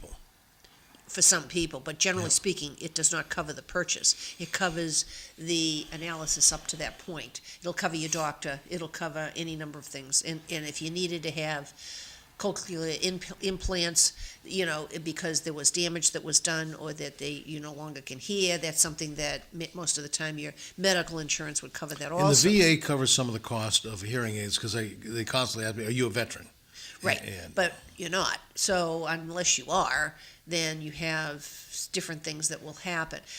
The other thing I was going to say was, if you are going to one of those large stores, you have to be a member in order to access their services. So you would have to join that group in order to be able to do that. Membership fees are not that great anymore. They're not high numbers like it used to be. So you should do that. Now with Costco, I will tell you that you need a Visa card to be, if you want to charge anything, they do not accept any other charges. They will accept checks and debits, but they're not, if it's a Visa debit, they're not doing any of the other kinds of things. And Sam's Club will accept their MasterCard and your right. Discover card if you have one of those. So you have different ways in which if you go access these facilities, then and I businesses, didn't know they were restricting credit cards. they do it at Costco because I don't have a Visa card, I so don't do I don't Costco. go there. I don't have debit cards either. I just do BJ's, that's the only one I do. I used Well, to do we do Sam's Sam- Club, but they closed their location, so I didn't renew. Where did you go? Seabrook, Oh, you're Oh, going, yeah, yes. yeah, yeah. We used to go there too on the way was great. to the lake. I loved There's it. one up in Hudson, right over the Right, bridge. so yeah. so we do the one So that's now in they have a Hudson. BJ's in Seabrook. Well, it's the same relative area, right? Yeah. Right, and so if, depending upon where it's located, the Sam's that was there was right off the highway. It was extremely convenient. It's unfortunate that it had to close. BJ's, same thing, right off the highway. Did they take over the Sam's location? No, built a brand-new facility, and they have gasoline there for like pennies. Sam's has gasoline, Yeah, and but it it's can not challenge that- some local things now. Before, it was significant. Like It wasn't 50 cents just, a gallon difference. it was, Sam's used to be, it depends. No, I'm talking about BJ's. I I don't know about that, but, Sam's. and there's a BJ's gas in Nashua, Okay. on Daniel Webster Highway, and there's always a line. Yeah, you go down Spitbrick Road, you take a left, and it's right there. Yeah. Right, but there's always a line. And it's a large gas station. Yeah, but there's always a line at BJ's for gas, no matter where you go. Yeah. 50 Same cents a thing at gallon. Sam's. Oh, yeah, you Yeah, can't get but away from it. Sam's price is the difference between local, like the New World gas station, Route 110 in Chelmsford. The difference was, a nickel, Okay. a dime at most. But I'll have to check BJ's prices. That's on the internet as well. So there was a couple of other things that I didn't cover the first hour because we got off on some tangents, just to bring it up in case you have accessed it. One was that the new president of Chile, he hasn't been a president for very long. I mean, months, weeks. And? He started building a wall between Chile and Peru because they're having issues with a lot of illegals coming into their country. And that migration they can't handle. So they're beginning to build a wall there. I find a lot of the stuff fairly interesting. And the fact that the media hangs on every word that Trump would say rather than with some of the things that he does say, like, did he make, when Venezuela won the baseball thing, did he say maybe would make it a state? No, I didn't hear Something that. like that. There was And something they're that all he said. Major League Baseball players. The Venezuelan baseball We're gonna take over players. Cuba now. Yeah. Yeah, Well, they they're get some gonna take over good Cuba. good players in Cuba too. But Cuba's going to change significantly in the next 6 months. They're out of oil. The electrical infrastructure is going to collapse. The people are really upset, as they should be. Living under a communist regime for this long. So They only know what the government tells them. The United States is doing this to us. That's all they're being told. Well, there's a lot of them also starting to burn the communist offices and locations. They get arrested for that. Of course they do. if they catch them, right? Yeah, of course they do. So now they're on rationed water, rationed electricity, nationwide blackouts. They got their oil from Iran. They got their oil from Venezuela. They're still getting a little bit of oil from Mexico, although it's way, way down. Russia ain't going to let this happen. Pardon? Russia's not going to let this happen. They can't do anything about it. Oh, yeah, they'll send one of a few of their jet planes. Well, they won't have enough oil in them to help the country. So the good thing is Marco Rubio is paying a lot of attention to Cuba, as are a lot of the elected representatives that are in Florida. Their families came from Cuba, and there's a big Cuban population, as everybody knows, in Florida. So if Cuba decides to knock it off and become a more capitalistic, democratic nation, they win. They'll have tourism, they'll have oil, they'll have the ability to build new infrastructure. Everything will go their way if they just step away from communism, because the average salary in Cuba is something like $30 a month. And the cost to fill up a tank full of gas right now is $300. So, that doesn't work. Plus, their cars are not new. But then because there's no snow and No, salt, They got some nice old cars there, but they've learned how to, jury rig repairs on cars from the 1950s, which they're still driving. so there was another thing that said that Kash Patel was on record saying that the FBI stopped 4 terror attacks. Hey, Evelyn, It's that time of day. it's your favorite. Oh, is there something to eat? No. I didn't make anything, remember? No, we have to go to his, like I call them, advertisements. We get paid for nothing here. There's no If you want to be on sponsorships. City Life, real easy thing to do, call Glenn. He'll get you on the show. So just call that cell phone number. We'll talk about it, and we'll be happy to have you sit in and tell us how smart you are. Today is Daffodil Day at Lowell General Hospital. Both campuses, Lowell General Hospital in Pawtuckettville and Saints campus up in Belvedere. They're $10 per bunch, $12 per potted daffodil. Starts at 9 a.m. at both locations, and it finishes off at 4 o'clock. So hope to see you over there, Daffodil Day at Lowell General Hospital. Moving right along to the next announcement. March 25th, Greek Independence Day, fish luncheon at the Hellenic Cultural Center following the City Hall ceremony. And as many know, the Hellenic Center, their address is 41 Broadway Street in Lowell. So if you don't know where it is, 41 Broadway Street. Make sure we talk about it. And why don't you shut your mics off, kids? And then big fish dinner, $30. Kids pizza, $5. Good time to be had by all. Celebrate Greek Revolution, March 25th, 1821, Greek Independence Day celebrations, and 8 a.m. at I didn't read this before. So they're going to have a service at the church, the Holy Trinity Hellenic Orthodox Church on 62 Lewis Street, and they're going to have a procession to City Hall and ceremonies. Good time to be had by all. So I'm going to cinch this up so you can take your fancy phone out of your pocket, take a picture of this slide, and you'll know all about it. Moving right along to the next one, the 9/11 Memorial out in Tewksbury.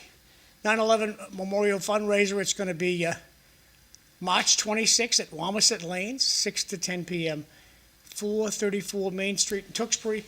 If you have any questions or you want to participate in this, get a hold of Mark Kratman, take your phone out of your pocket, take a picture of this slide. That's Mark's contact information. Mark Kratman, he keeps Tewksbury snapping right along. Good guy. This is, talked about this earlier, this is the auction of the courthouse down the street. And blow it up a little bit. They're going to give tours of the building. This Manning company, and guy's named Charlie Gill, I guess he's the big shot over there. But call their 800 number if you want to know more about this. But they're going to have a tour on Wednesday, March 18th, March 24th, and if you have questions, they can take questions. But they're actually going to have the auction on June 10th at 11 a.m. Moving right along, Taste of the Town.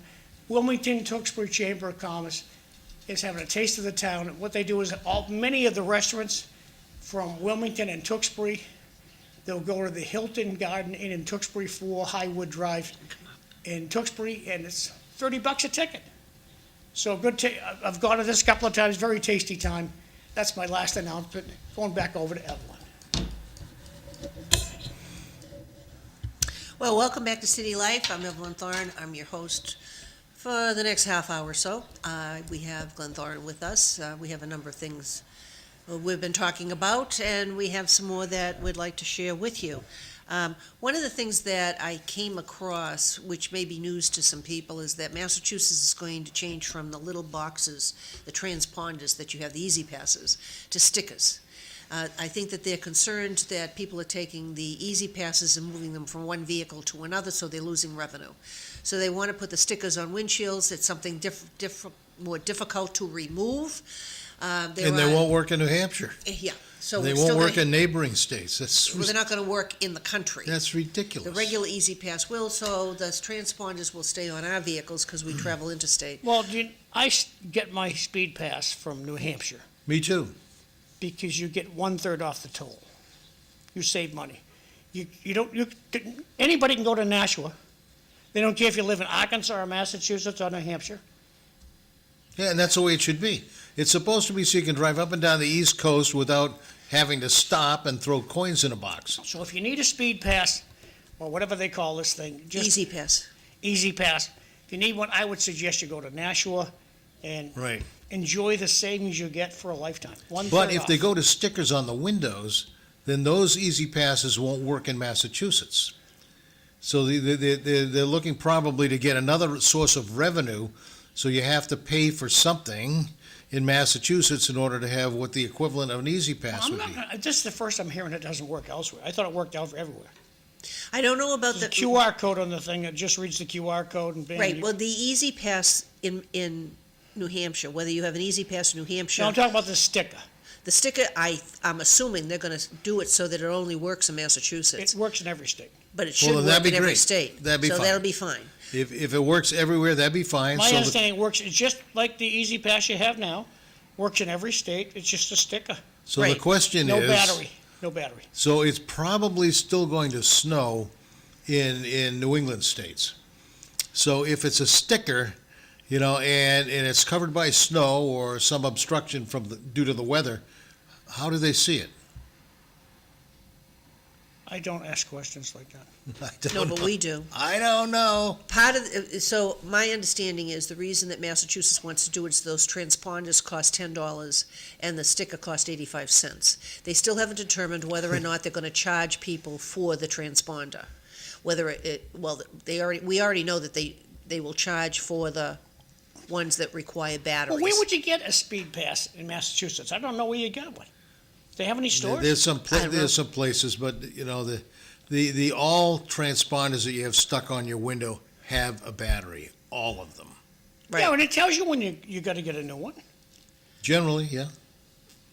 So I just go to the New Hampshire, I give them the old one, and they Yeah. give me a new one, and I don't know whatever I pay. They're getting some long lines in those New Hampshire places as well, so you got to pick your slot.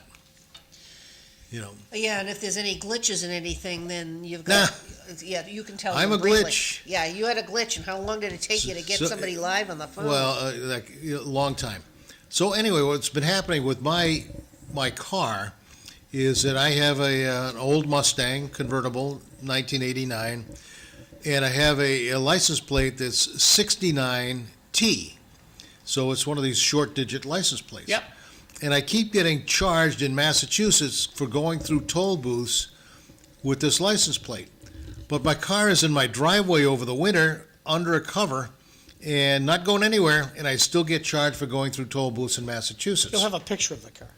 Well, I tried to get an image, so I complained to New Hampshire, say, these charges are not legit, and it takes them about 3 months to back the charge out. So I said, this has been happening for like 5 years now. Somebody's touching the microphone, I'm getting squeaking, so please don't touch your microphone.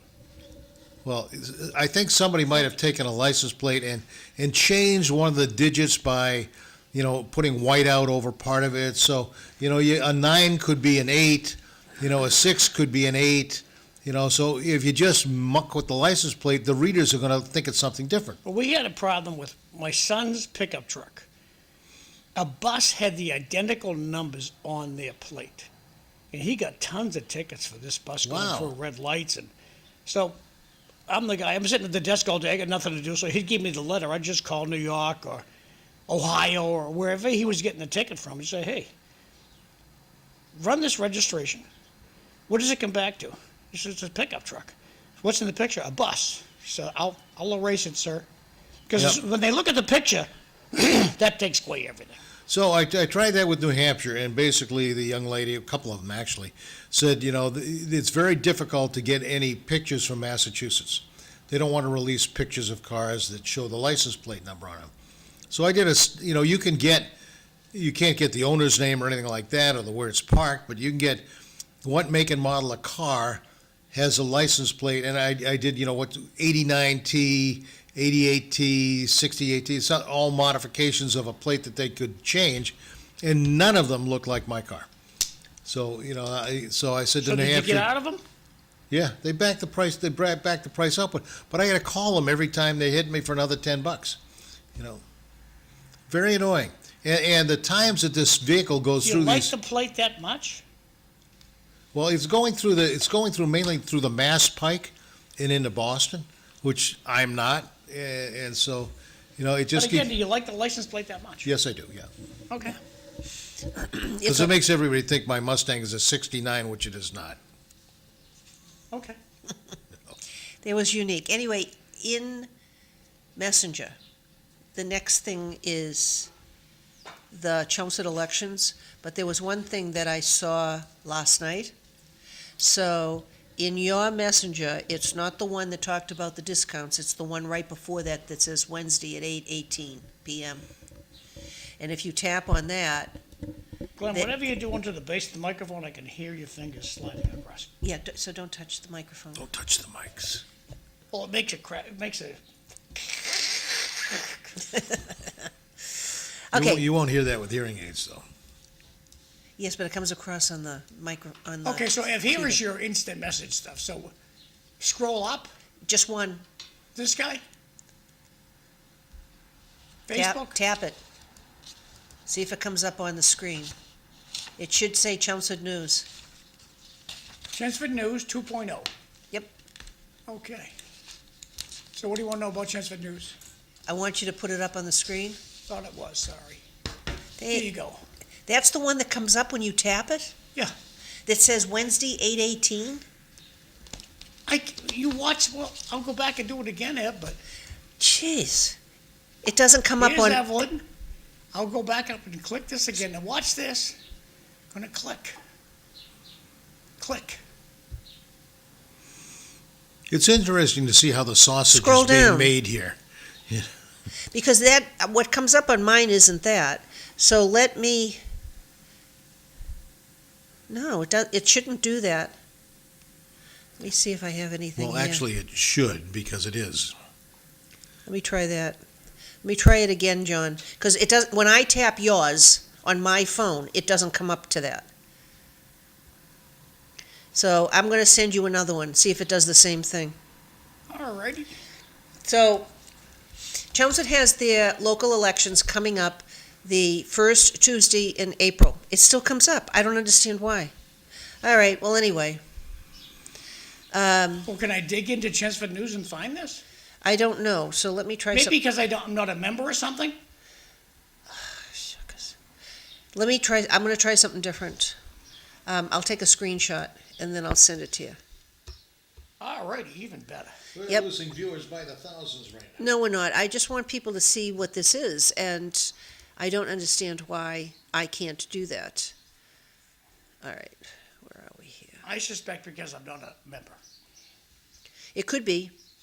So we have an election coming up, and there's always, plenty to talk about. When Sam comes back, we'll ask his analysis of what's going on. And I'm sending you this picture to see if you can put this up. There are very few contested races in Chelmsford this year. Hey, Glenn, that microphone seems to have died. So just turn the whole unit on its side and take Take another one of mic. those. I'll do this. Take another mic, and don't touch the mic. Yeah, just turn it on. You're good. There you go, honey. Well, the battery looked great on that just a minute ago. Well, that's China. Deception. Yeah. How's it working? I got you perfect. Can you hear me now? Okay. No, there are very few contested races in Chelmsford this year. The select board, for example, has two candidates. Oh, there's what Evelyn wanted to put up. Has two candidates because Pat Maloney resigned from the select board. I liked his candy bars. Pardon? I loved his candy bars. We'll talk about that after we talk about this. Okay. That's why I need hearing aids. I can't quite hear. So, this came across. Can I finish what I was saying? Yes, you go right ahead. Yeah, the select board race has two candidates. One David Boisvert, Boisvert. I got to get the correct pronunciation from that. Both David and John Kurland were interviewed on Chasing the Facts, which is on Chelmsford Telemedia. Great interview of both of them. David just retired from Honeywell, so he's an engineer, and he firmly believes that every select board should have at least one engineer on it. And John Kurland, who's just retiring from being the town moderator and was a previous selectman, is a lawyer, so he believes every select board should have at least one lawyer on it. So I couldn't disagree with either of that. You should have an engineer, you should have a lawyer, and maybe a few other people on the select board if you need them. But they're both running unopposed, and John is running to fill the one year only seat that Pat Mahoney is just resigned from, and David has a full 3-year term coming up.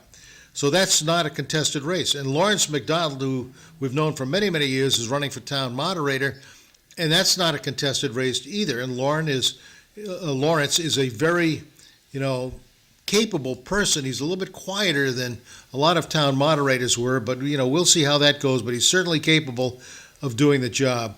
The planning board again has 2 people for 2 seats, and the only real big-time contested race is for the school committee, where Susan McKinnon is running for re-election, and Dennis King, who's also a school committee member, is running for re-election, and then Lauren Cochran is running against them or for a seat. You don't really run against people in these elections, you run for the seat. So those are the big contested elections. The thing that's a little bit troubling is that, I should say Mike Raisbeck and John Souza are running for the planning board, both incumbents. The big challenge in town is there's a lot of precincts that don't have enough people running for town meeting reps. And that's very sad. It used to be every precinct was contested, but now they're not. And so there'll be some precincts, hopefully, that'll get enough people to run that they're not underrepresented at town meeting, because there's a lot of major decisions coming up in the next year or 2 that these people need to run for. Now, Evelyn is town meeting rep. She's running next year, I think. I don't know.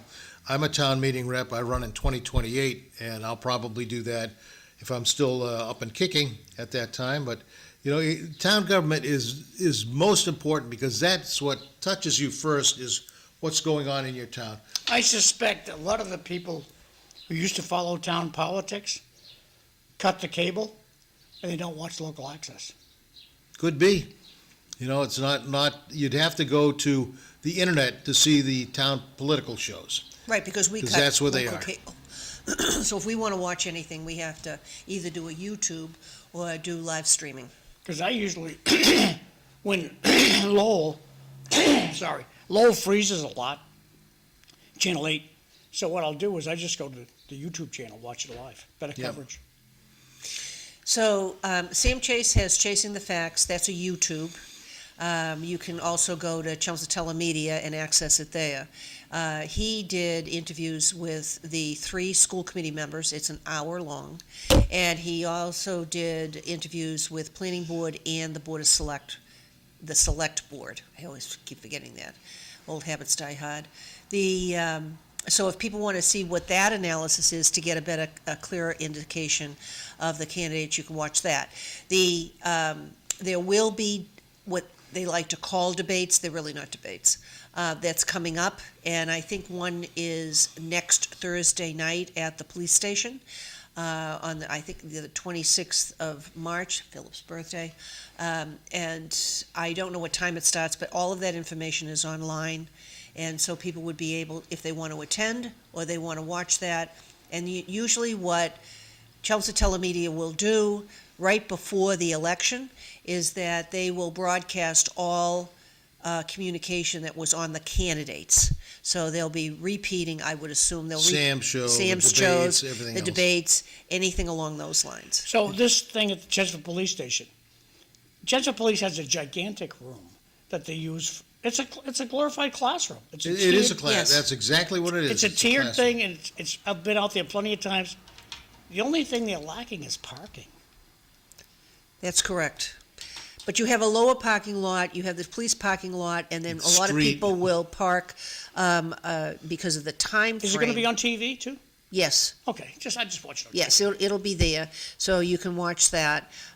What I'll try to do the next, Usually starts around 7 o'clock if I recall, but yeah, sometimes it changes, but When I is it? don't, When is it? This? 26. 26. March Okay, 26. well, you'll be back before then. Yeah. So we'll talk- yeah, so we'll be able to chat with that, or I can forward you information that you could put out there, either On tomorrow my or daily next week. announcements, of course. Yes. There's other stuff that's out there. Obviously, food pantries need Did you want to talk about this? more slide food, at all? and then if you can just make it a little bit larger. On Chelmsford News on Facebook, they did put that out that there'll be, just so people know that there's an election, there'll also be coverage on it, and you can see the second paragraph there that Glenn and Kelly Beatty will be doing the wrap-up of the election results live after the election on Tuesday evening. This was very strange to me because last year was again, Can you not see a it lot now, of Ev? Yes, thank you. not a lot of competition, and so we didn't do it. Kelly and I did not do the wrap up, did not talk about the town election, did not talk about the candidates, do some interviews and stuff, and the one of the heads of Chelmsford Telemedia, Pete Padula, says, people called up and asked where you were. I said, but there wasn't a lot going on in this election. Yeah, but they still wanted to hear the results.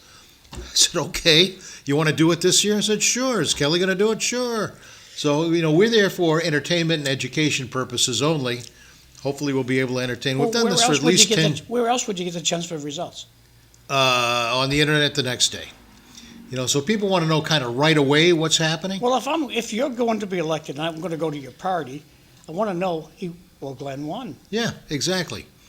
And so people that can broadcast this on, internet through some locations around town and at home and so forth, they'll be able to watch Kelly and myself on election night doing whatever we do for the past 10 years, and hopefully it'll be interesting and entertaining enough so that you'll know who won and what's going on. So that's on April 7th. Correct. That, I think, is the latest date in April that we can have one of these, because it's the first Tuesday in April, and I think the first is on a Wednesday or something like that. Okay, so one of the other things that I looked up, and that is Sky Bars, and I know that John likes. That's my favorite candy bar. Yeah, you mentioned it before. So when it came up on Almost Google, disappeared. Yes, because Almost went the off company, into the sky. the company closed. A couple of years ago.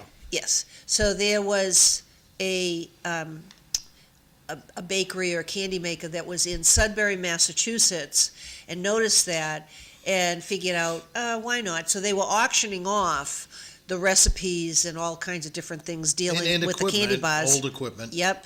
And so what she did was she put a bid in for Sky Bar. There was a different company that bought Necco wafers, and then those little hearts that you see Yep. communicate. Yeah, they bought a different company bought that, but she bought Sky Bar. And there were so many different recipes of Sky Bar. She chose one from 1970 because she liked the consistency of the chocolate and how it Yeah, landed it was on a your- very good year, you have to admit. 70 is So all right. it hasn't gone away, John. And I think, didn't she say she made like 2 million of them last year? Yeah, it's a couple million a year. And so she bought all new equipment so they can make like a Sky Bar, every second or every 2 seconds. It was just, bing, bing, bing with the automated equipment. It used to take much longer. And Evelyn and I went to a place up in Meredith, New Hampshire, in a big mall up there with a waterfall going through it and everything. There was a candy store, and there's nothing like the smell and everything else. There's nothing like walking into a candy store to brighten up your day. They had everything, including Sky Bars. So I said, well, I'm not a big Sky Bar fan, but I don't dislike them. But they had freshly made fudge, which I am a big fan of.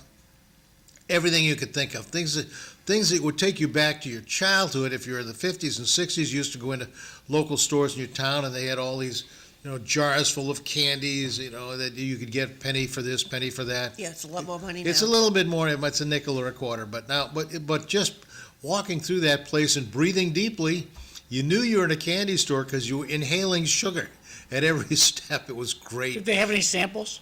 Well, they had a few, but it was, you could sample the fudge, which I did, and a couple of other things, but you couldn't sample candy bars. But you'd have to go and look at all the candy. Look at all this stuff. And so I had a good time when I was there. So it's in Meredith Center. I forget what the name of the mall is, but everybody knows it. It's the big mall right in Meredith, New Hampshire, and with the waterfall going through it. And it's a candy store. So if you want to take a trip to make your kids happy, and sometimes the adults, I'd recommend walking through that candy store. I don't know the name, but it's certainly advertised They on the also internet. have one identical to that in Kittery. And, oh my God. Yes, yeah, it's on Route 1. Oh, okay. It's delicious. We'll have to go in there and you can see what that is, and that is larger, I much could just larger. walk around and breathe, but this one at the Meredith Mall, there was just okay by me. Yeah, the one in Kittery is a lot larger, but you also pay a sales tax on your candy. In Maine, they have sales tax? So, Do they, 7%. do they have income tax in my Maine? understanding is you pay a sales tax on the candy that's there, because But I if you bought it go in there. there dressed like a nun, you don't pay any sales tax. Anyway, you wanted to talk about some I other made that up. things That's that not true. are a lot, maybe national and international. Now, we'll talk about the SAVE Act maybe another time, but basically, you need identification to vote, and also to register to vote, you need more information. Most places, you have a driver's license, you can use that. If you don't have I a thought we were copy, going to talk about this some other time. well, I'm just, Okay, never mind. like, well, you want to be It on is next another week? time now. Yeah, so that's the other time, it was 2 seconds after I said that. But anyway, you want to take a look at exactly what that all is, because there's a lot of misinformation that's out there. And if the only thing in this country you don't need an ID for is that, why do we need IDs for everything else? Why, Excellent argument. what? Why do we need an ID for, if you don't need an ID to vote, why do you need an ID to open a bank account, to get a library card, to get on an airplane? If IDs are not that important, photo ID is not that important, just stop it. That won't happen. I know, and you want to get into the Democratic convention, you need an ID. Well, the So- Republican convention. Yep. Back in the bus up. Yes, next there you door, are, it's called Yummies, yep. Yummies. And I'm as you going to can keep my see, eye out for Glenn, this place. Oh, we pretty can go big, there this it's a weekend. pretty big store. They have a nice little parking lot there, and it's good stuff. Great name. Uh, Back over to you guys. Okay, I so, got to tell you, I got to get, because we'll run out of time if I don't bring this up. The one thing that's really triggering me, and has been for, maybe a week or so, is listening to some of these congressional House of Representative members and senators that saying, this war in Iran is a war of choice. There was no imminent threat. And the president's got no plan. He just went to war with Iran. He's got no plan on what he's going to do. He's got no objectives and stuff. That is total BS. It just goes to show that they're listening and ignore it, or they're trying to just find some way to attack the president, because the plan is simple: to disable Iran so they can't build ballistic. And he said this countless times, so has everybody that works in the administration. Disable their ballistic missile capability, eliminate their ability to make a nuclear weapon, make them unable to attack any of their neighbors or go beyond their borders with weaponry, and take out their Navy. I mean, these are the things that have been crystal clear, and yet they won't admit to any of that. So that drives me nuts, for one thing. So there's no imminent threat is ridiculous. For the past 20 years, we're in Candy again. that's it there. Oh, is that the one in Meredith? That's the one in Meredith. Yes, that's great place. We should always talk about this one. See, they get the jars. They They probably got this have a stuff at sky. Hampton Beach too. They got these. Yep, everything, and then they probably have a picture of fudge there, in which I'll lose track of what I'm saying. Yeah, that's a fudge. All It's kinds. It's in there. Awesome. So back to the no imminent threat. For over 20 years, we've been saying that, we're not going to allow Iran to have a nuclear weapon. We're not going to allow them to threaten their neighbors and stuff like that. But nobody does anything. And so right now they have 460 kilograms, which is a lot. It's like 1,000 pounds of uranium that's enriched to 60%. There's no reason to have uranium at 60%, because that's way more How many enrichment. pounds did we have for Hiroshima?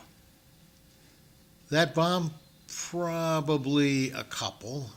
2 pounds? Yeah, 2 to 10 pounds, somewhere in that range. Wow. It wasn't a big bomb. I didn't know it was that powerful stuff. Yeah. So with 1,000 pounds, you could make 10 to 20 bombs.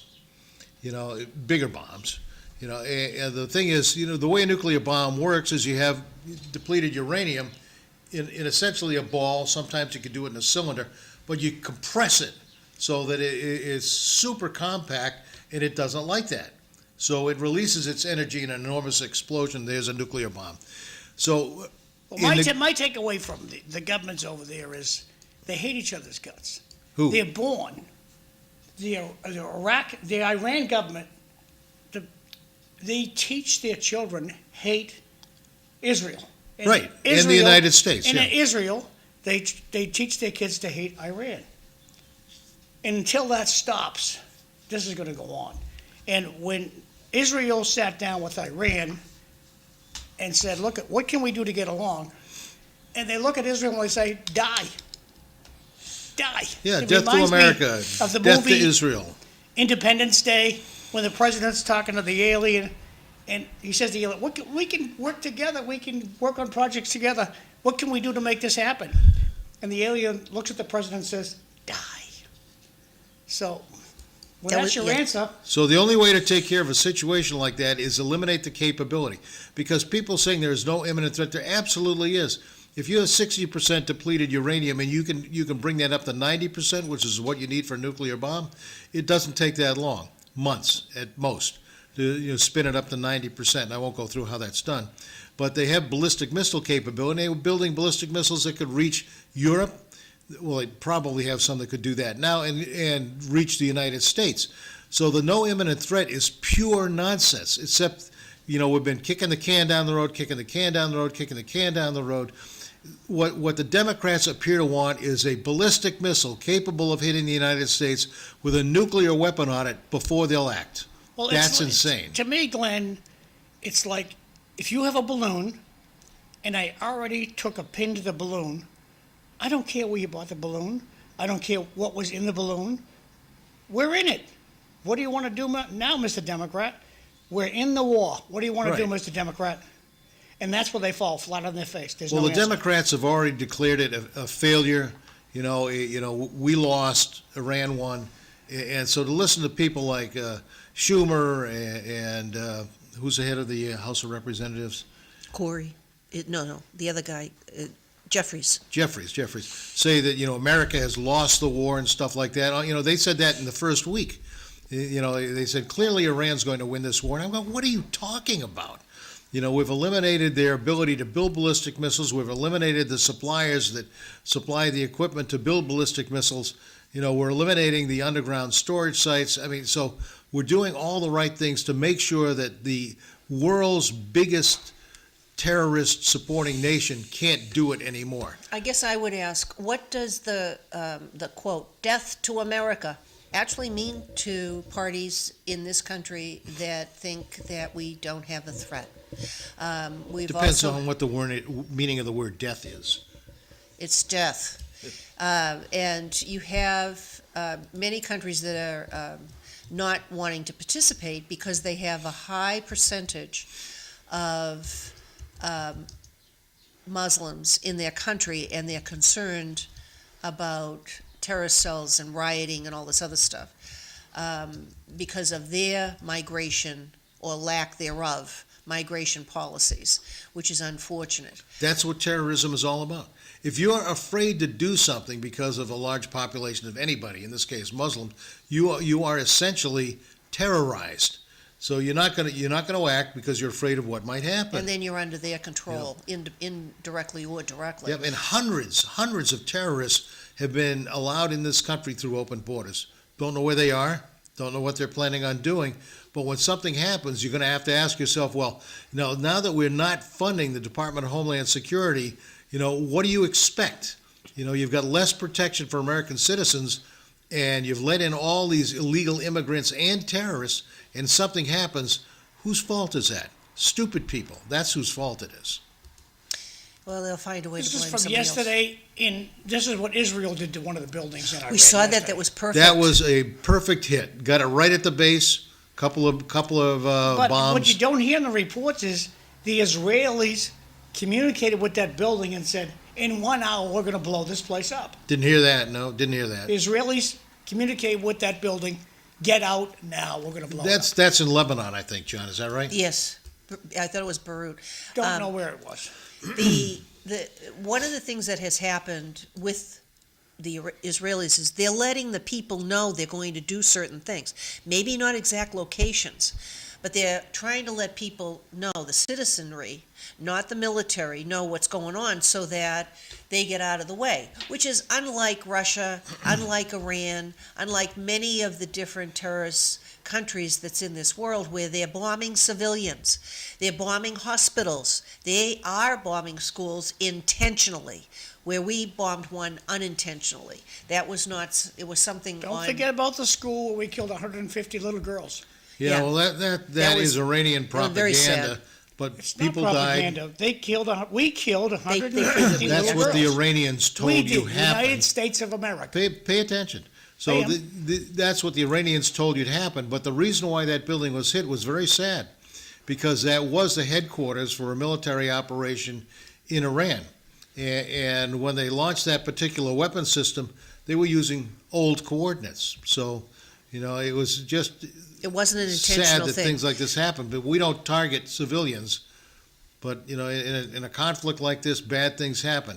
Right, It's and very sad. On the other hand, Iran is targeting hotels and civilian populations in the United Arab Well, Emirates. do you see any Qatar. warnings coming out from the United States government to protect your grammar schools? Because over there, an eye for an eye is the rule. An eye for an eye is the rule. They are gonna take out some grammar school in the United States.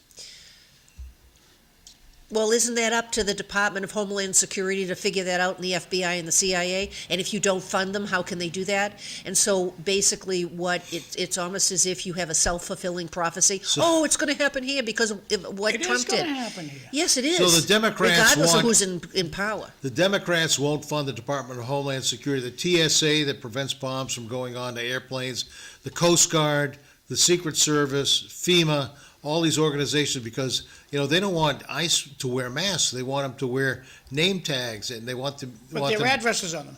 Tomorrow City Life, we got Cliff Krieger's gonna be the host, Eileen Del Rossi's gonna be here, Jose Cervantes will be here, and Melanie Gilbert is gonna be here too. So back to you guys. Time is short. All right, we have like less than a minute left. Thank you very much for all your Good to be insight. here. All the I can hear you discussion. pretty good. I'm still having trouble hearing John. So Well, I'm sitting right Go next to back you, to even our though sometimes hearing you aid- can't hear me here hearing either. aid review. Right, and so maybe next week we'll see whether or not Sam will be on. If not, maybe you'll be back and we can talk about more stuff. Depends on how early you want to get up, Glenn. Well, if you can find me, I'll listen. So, like we had talked earlier, sky bars are back. If you like that, be careful of what kind of fish you eat. Make sure you do your research. There's a lot of different things that they make recommendations on as far as the type of food that you eat. It's better to have cold water fish than warm water fish, because I love salmon. So Norwegian salmon, North Atlantic salmon is much better than Chilean salmon. And the same thing with the shrimp over in Vietnam. You want to be careful because of what they actually And we also feed them. recommend candy stores in Kittery and Meredith, New Hampshire. Yeah. So we don't, like I said, we don't get paid for any of this stuff, but we like to share our personal experiences. And what's the name of the place, the new restaurant that's going to open in Chelmsford, Glen? Prime 41, which is already open in Miami Beach, and is open in Nashville, New Hampshire before the original one in Chelmsford opened, because it's 41 Central Square, and it's a steak restaurant. So we plan on going there. The early reports from the soft opening was fabulous. Okay, And we'll so see you thanks, everybody. tomorrow. We'll see you next week.